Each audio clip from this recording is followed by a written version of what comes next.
BCom third year, 5th semester, Cost Accounting Group A, paper second. बच्चों, इससे पहले भी हम आपको बता चुके थे कि आपका सिलेबस कॉलेज की वेबसाइट पर डला हुआ है, आप वहाँ से डाउनलोड कर लीजिए। आज हम आपको सिलेबस पढ़कर सुना देते हैं, आप टैली करा लीजिए। आपका जो पेपर है वो 100 मार्क्स का है, 25 मार्क्स ईच यूनिट। 4 यूनिट में सिलेबस है आपका। Unit first, cost accounting, nature, scope, elements and their classification, installation of costing system, accounting for material control, techniques of the pricing of material issues, treatment of material losses। ये है आपका unit 1। Unit 2 है accounting for labour cost control, rate, labour turnover, ideal time and overtime, method of wages payment, time rate and piece rate, incentive scheme. इसी का second part है accounting for overheads, classification and departmentalization, observation of overhead rate, practical problems on MHR only. Machine operated से केवल practical problem आएगा आपको। Unit third, cost ascertainment, unit costing, contract costing, job costing and batch costing. Fourth unit, process costing including joint product and equivalent production, cost records, integral and non integral system, reconciliation, cost and financial accounting. बच्चों, ये आपका 4 unit में syllabus है और ये चारों unit जो है आपकी 25-25 नंबर की है। आप मैच करा लीजिएगा। मैंने जो पढ़ा उसको आप मैच कराइएगा। बुक्स बता दूं आपको, जितनी भी बुक्स कॉस्ट अकाउंटिंग की हैं उसमें मोर देन 90% बुक्स जो हैं हिंदी इंग्लिश बोथ दोनों में हैं। BK Mehta, MN Agarwal, SM Shukla की बुक केवल हिंदी में है। BK सिंह, BK झा और एक बुक और है दुबे सिंह की, दुबे एंड सिंह। आपको कॉस्ट अकाउंटिंग एक और भी बहुत एडवांस बुक है जैन एंड नारंग की, उनकी भी बुक हिंदी और इंग्लिश दोनों में है। आपको सारा सिलेबस सभी बुक्स में मिल जाएगा। कोई एक बुक परचेज कर लीजिए और आप पढ़ाई अपनी शुरू कर दीजिए। ये आज एक क्लास मैंने कॉमन ग्रुप में डाला था, ये आपका वो इंट्रोडक्टरी क्लास था। आज भी आपका एक इंट्रोडक्टरी ही क्लास है ये कॉस्ट अकाउंटिंग का। ये आपकी सेकेंड क्लास है। कॉस्ट अकाउंटिंग का एक इंट्रोडक्शन ये कि कॉस्ट अकाउंटिंग जब फाइनेंशियल अकाउंटिंग था ही तो कॉस्ट अकाउंटिंग की नीड क्यों क्रिएट हुई। बहुत ही इम्पॉर्टेंट पार्ट है कॉस्ट अकाउंटिंग। एक हिस्ट्री है इसके पीछे का कि जब फर्स्ट युद्ध हुआ था, जो प्रथम विश्व युद्ध हुआ था, उसके जब जैसे ही वो समाप्त हुआ, जब फर्स्ट वर्ल्ड वॉर हुआ तो जैसे ही वो ख़त्म हुआ तो जो ब्रिटिश शासन था वो काफ़ी, उसकी जो इकोनॉमिक पोजीशन थी वो काफ़ी गड़बड़ा गई।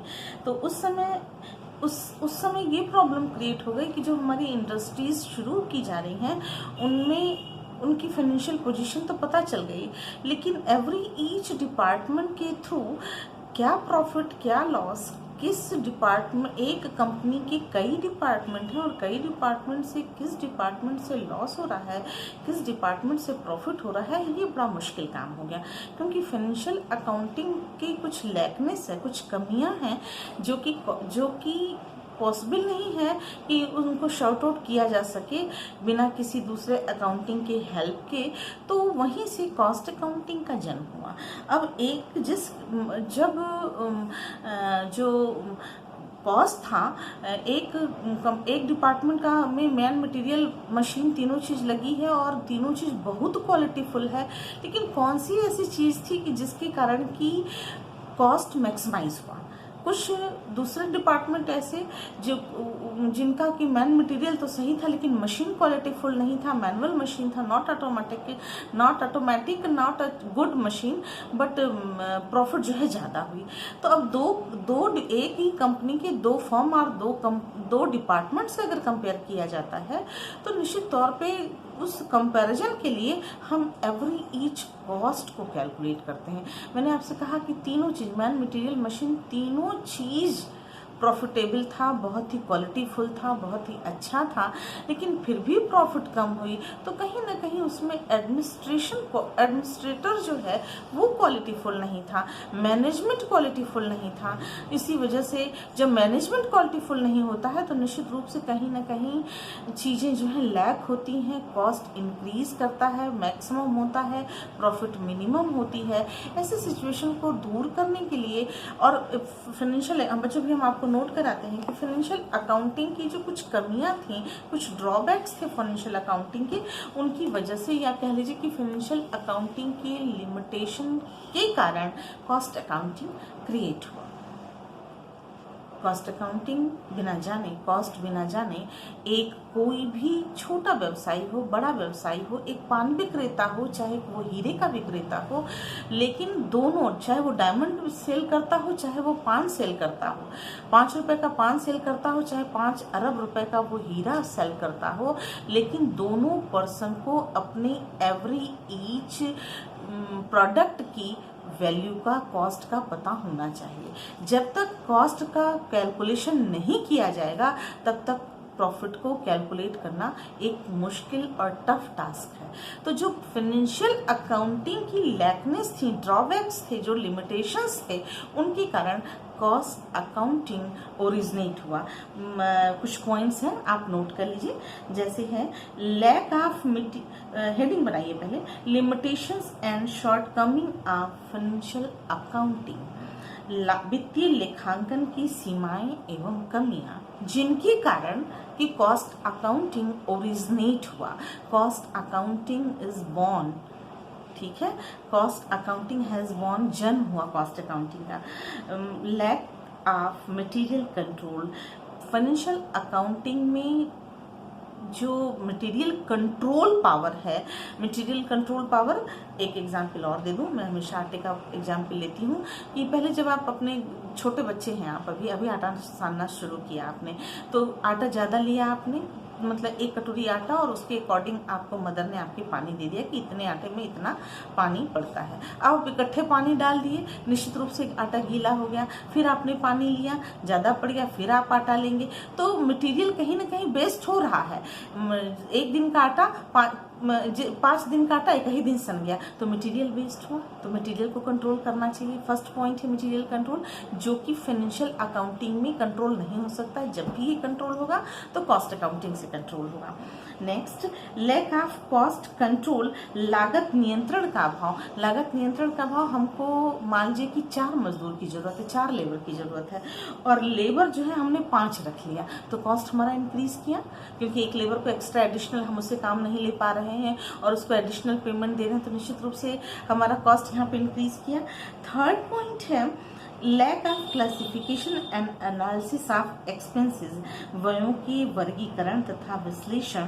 व्यय का वर्गीकरण बच्चों बहुत इम्पोर्टेंट है। डायरेक्ट एंड इनडायरेक्ट एक्सपेंडिचर, जो फिक्स्ड एंड वेरिएबल एक्सपेंडिचर हैं, इन नॉर्मल और एबनॉर्मल जो एक्सपेंडिचर है, इन सबका क्लासिफिकेशन होना जरूरी है, क्योंकि कुछ ऐसे एक्सपेंडिचर होते हैं जिनको कि हम कंट्रोल ही नहीं कर सकते। सकते हैं, उनको होना ही होना है। फॉर एग्जाम्पल कि अगर लेबर काम कर रहा है तो 8 घंटे के काम में तो आधा घंटा वो आराम करेगा ही करेगा। तो काम कितना, केवल लेबर ने कितने घंटे काम किया, मैक्सिमम काम करेगा अगर एक लेबर तो वो 8 घंटे काम करता है। उस 8 घंटे में वो आधा घंटा रेस्ट बिना किए वो 8 घंटा कंटिन्यूटी में काम नहीं कर सकता है। तो जो वो आधा घंटा रेस्ट कर रहा है वो भी तो हमारे कॉस्ट का पार्ट बन रहा है, वो भी तो हमारे एक्सपेंडिचर का पार्ट बन रहा है। तो इसलिए एक्सपेंडिचर का क्लासिफिकेशन निश्चित तौर पे फाइनेंशियल अकाउंटिंग से संभव नहीं है। ये जब भी संभव होगा तो कॉस्ट अकाउंटिंग से संभव होगा, और कॉस्ट अकाउंटिंग के थ्रू ही हम एक्सपेंडिचर्स का क्लासिफिकेशन कर सकते हैं। नेक्स्ट है lack of comparative knowledge of cost, लागत की तुलनात्मक ज्ञान का अभाव। लागत की तुलनात्मक ज्ञान का अभाव, हम फाइनेंशियल अकाउंटिंग में टोटल प्रोडक्शन कॉस्ट क्या है वो तो देख कर लेते हैं, लेकिन material, labour, overheads, direct material, direct labour, direct expenditure, ये सारी चीज़ें जो हैं ये अलग अलग बाइफरकेट होकर के कैलकुलेट नहीं कर पाते हैं फाइनेंशियल अकाउंटिंग में, ये भी लैकनेस है। नेक्स्ट है इनएडिक्वेट मैनेजरियल इंफॉर्मेशन, अपर्याप्त प्रबंधकीय सूचनाएं।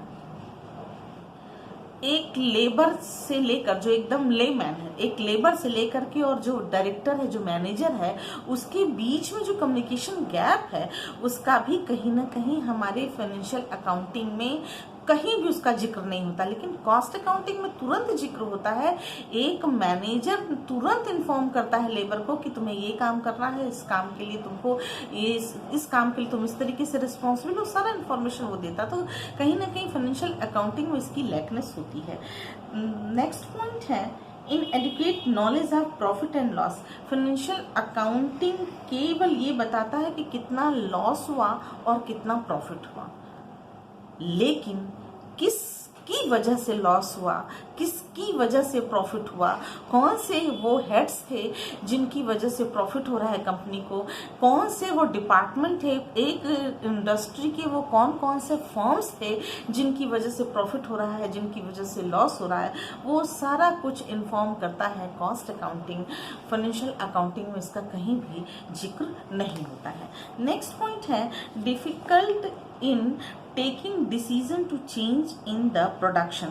उत्पादन में परिवर्तन का निर्णय करना कठिन होता है। बच्चों आपको बता दूं, कारखाना में कुल उत्पादन की क्षमता के प्रयोग संभव हो रहा है या नहीं, ये तो फाइनेंशियल अकाउंटिंग से कभी पता चल ही नहीं सकता है। जो भी चेंज करना है, प्रोडक्शन में कोई चेंज करना है, प्रोडक्शन की क्वालिटी में चेंज करना है, प्रोडक्शन की क्वांटिटी में चेंज करना है, ये फाइनेंशियल अकाउंटिंग कभी भी इसको डिस्क्राइब कर ही नहीं सकता। जब भी इसका डिस्कशन होता है तो वो फाइनेंशियल अकाउंटिंग ना करके कॉस्ट अकाउंटिंग करता है, कॉस्ट अकाउंटिंग से ही क्लियर होता है। नेक्स्ट है insufficient information for other parties, अन्य पक्षकारों को अपूर्ण सूचनाएं। फाइनेंशियल अकाउंटिंग में काफ़ी लोग, मतलब एक बिजनेस में काफ़ी लोग इन्वॉल्व होते हैं, इन्वेस्टर्स भी होते हैं, डेटर्स भी होते हैं, सेक्रेटरियंस भी होते हैं, मैनेजर होता है, डायरेक्टर होता है, फोरमैन होता है, बहुत से लोग होते हैं इन्वॉल्व। फाइनेंशियल अकाउंटिंग इसमें सबके पेमेंट को एक साथ जोड़ देता है, सबके सारे खर्चों को एक, जो थर्ड पार्टी है, जो कंपनी की थर्ड पार्टी है, उसको कहीं इंफॉर्मेशन नहीं दे पाता फाइनेंशियल अकाउंटिंग। जब भी उसको सूचना मिलती है तो कॉस्ट अकाउंटिंग के थ्रू ही मिलती है। Next, difficulty in determining the cost of production and selling price. कुल उत्पादन लागत तथा विक्रय मूल्य के निर्धारण में कठिनाई। कुल उत्पादन लागत तथा विक्रय मूल्य के निर्धारण में कठिनाई का मतलब ही ये है कि जो टोटल कॉस्ट है, जो टोटल प्रोडक्शन कॉस्ट है वो क्लियर हो जाएगा, सेलिंग प्राइस क्लियर हो जाएगा, लेकिन कुल टोटल कॉस्ट में ये नहीं क्लियर हो पाता है कि किस कॉस्ट के कारण, किस हेड के कारण कॉस्ट इंक्रीज किया और किस हेड के कारण कॉस्ट डिक्रीज कर रहा है। क्योंकि हमारे यहाँ ये रूल है कि कॉस्ट मिनिमाइज प्रॉफिट मैक्सिमाइज, अगर आपको अपनी प्रॉफिट बढ़ानी है तो कॉस्ट को कंट्रोल करना होगा। और वही कॉस्ट कंट्रोल एक जनरल पर्सन में कॉस्ट सेविंग का एक वर्ड आता है कि हम अपने प्रॉफिट को तभी जान पाते हैं जबकि हम सेविंग करना जानते हैं, तभी हम इन्वेस्टमेंट कर पाते हैं, और वो इन्वेस्टमेंट जो है हमको फ्यूचर में हमारा हेल्प करता है। नेक्स्ट है difficult in calculation of tender price. किसी भी व्यक्ति को फाइनेंशियल अकाउंटिंग के थ्रू टेंडर प्राइस कैलकुलेट करना बहुत टफ जॉब होता है। ये जब भी आप टेंडर प्राइस का मतलब आप एस्टिमेटेड प्रॉफिट कैलकुलेट करना है, तो एस्टिमेटेड प्रॉफिट कैलकुलेट करने के लिए एवरी ईच कॉस्ट को कैलकुलेट करना होगा, और एवरी ईच कॉस्ट को कैलकुलेट करने के लिए फाइनेंशियल अकाउंटिंग कभी भी कर ही नहीं सकता। जब भी वो होगा तो कॉस्ट अकाउंटिंग के थ्रू होगा।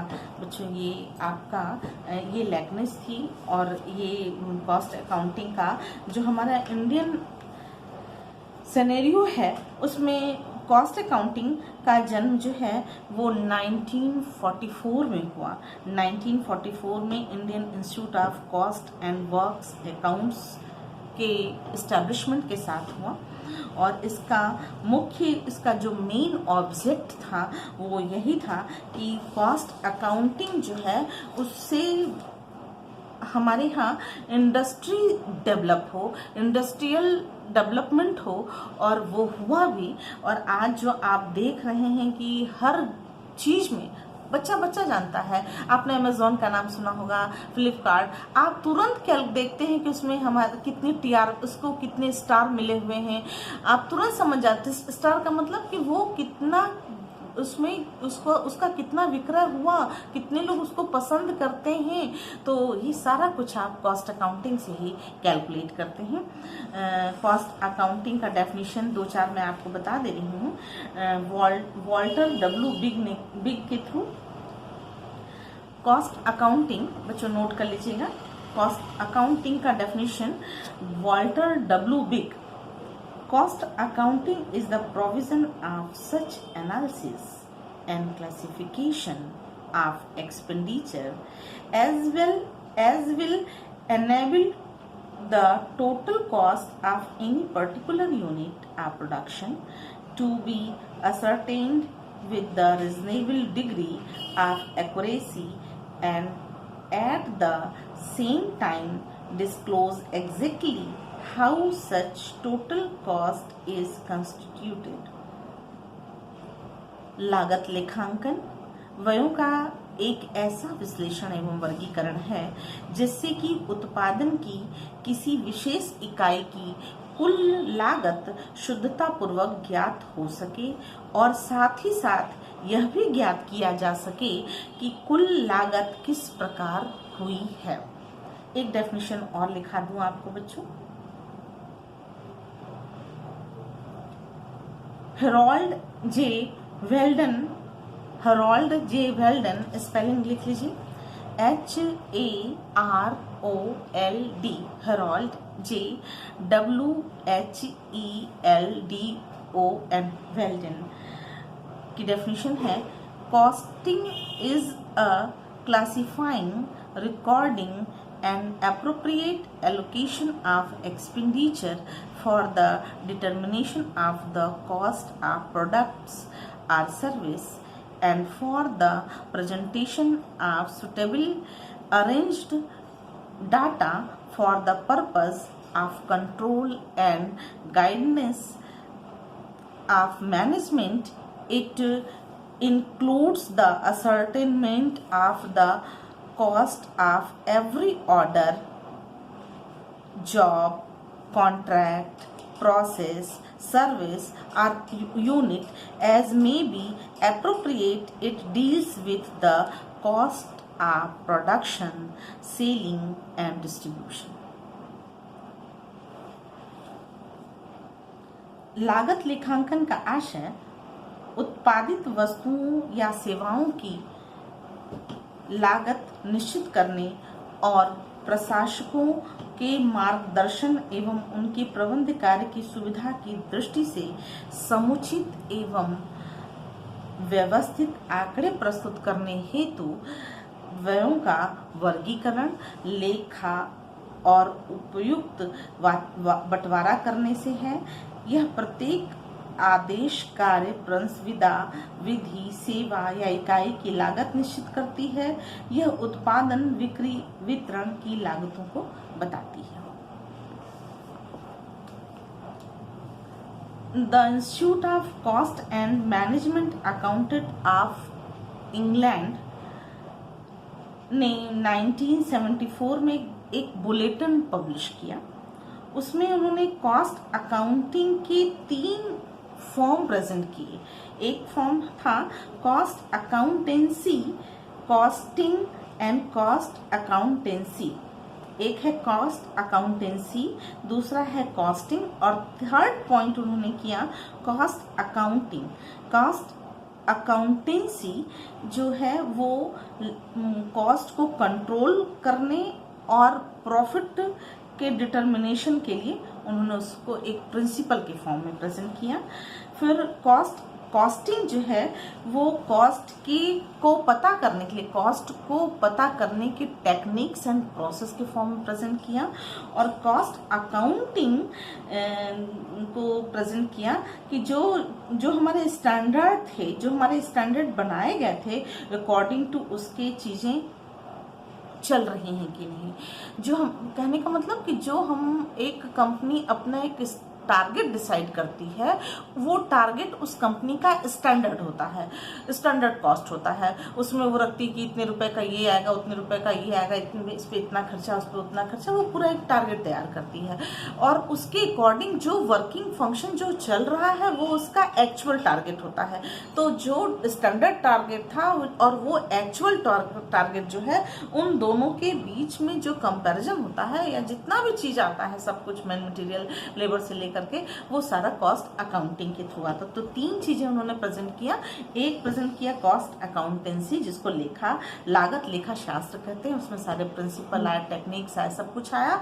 और उसको कैसे यूज किया जाए वो कॉस्टिंग हुई। और उस कॉस्टिंग के अकॉर्डिंग क्या निर्णय लिया जाए, किस तकनीक को लिया जाए, वो हुआ कॉस्ट अकाउंटिंग। ये बच्चों आपको डिफरेंसेस भी आते हैं कि what are difference between costing, cost accounting and cost accountancy. इसमें आपको तीनों में क्या डिफरेंसेस हैं, आपको ये तीनों डिफरेंसेस भी प्रेजेंट करना है। तो आपको बता दूं कि आप 4 कॉलम बना लीजिए। पहले वाले कॉलम में लिखिए बेसिस ऑफ डिफरेंसेस। दूसरे कॉलम में आप लिखिए कॉस्टिंग। थर्ड कॉलम में लिखिए कॉस्ट अकाउंटिंग। और फोर्थ कॉलम में लिखिए आप कॉस्ट अकाउंटेंसी। फर्स्ट कॉलम में आपने लिखा basis of differences, second column में लिखा आपने कॉस्टिंग, थर्ड कॉलम में लिखा आपने कॉस्ट अकाउंटिंग और लास्ट कॉलम में आप लिखिए कॉस्ट अकाउंटेंसी। पहला है बेसिस ऑफ डिफरेंसेस। फर्स्ट है मीनिंग एंड रिलेशन। इससे आपको और अच्छे से क्लियर हो जाएगा जब आप इस तरीके से कंपैरेटिव स्टडी करते हुए लिखेंगे। तो मीनिंग एंड रिलेशन कॉस्टिंग में लिखिए it is concern with ascertainment of cost. Cost accountancy में, कॉस्ट अकाउंटिंग में लिखिए, कॉस्ट अकाउंटिंग में आप लिखेंगे it is concern with recording of cost. Cost accounting में लिखेंगे आप it is concern with the principle, techniques and methods of costing adopted by the business। Scope, second point है आपका स्कोप। कॉस्टिंग में लिखेंगे it is very narrow in its scope. It is narrow in it scope second वाले में भी लिखेंगे। और it is very wider in its scope. Third point है पॉइंट ऑफ फंक्शनिंग। कॉस्टिंग में लिखेंगे it beginnings where accountancy ends. It beginnings where costing ends. It is the starting point of costing system. बच्चों तीनों चीजें आपको एक साथ में बोल गई हूँ, फिर से सुन लें। It beginnings where a certain sorry, it beginnings where accountancy ends, it beginnings where costing ends, it is a starting point of costing system। Last and fourth point है persons involved, it is related with cost accountant, this work is second में लिखिएगा cost accounting में, this work is related with cost clerks और fourth में लिखिएगा cost accountancy में, third में in it involves cost accounting में cost accountant as well as management accountant. फिर से सुन लें, it involves cost accountant as well as management accountant.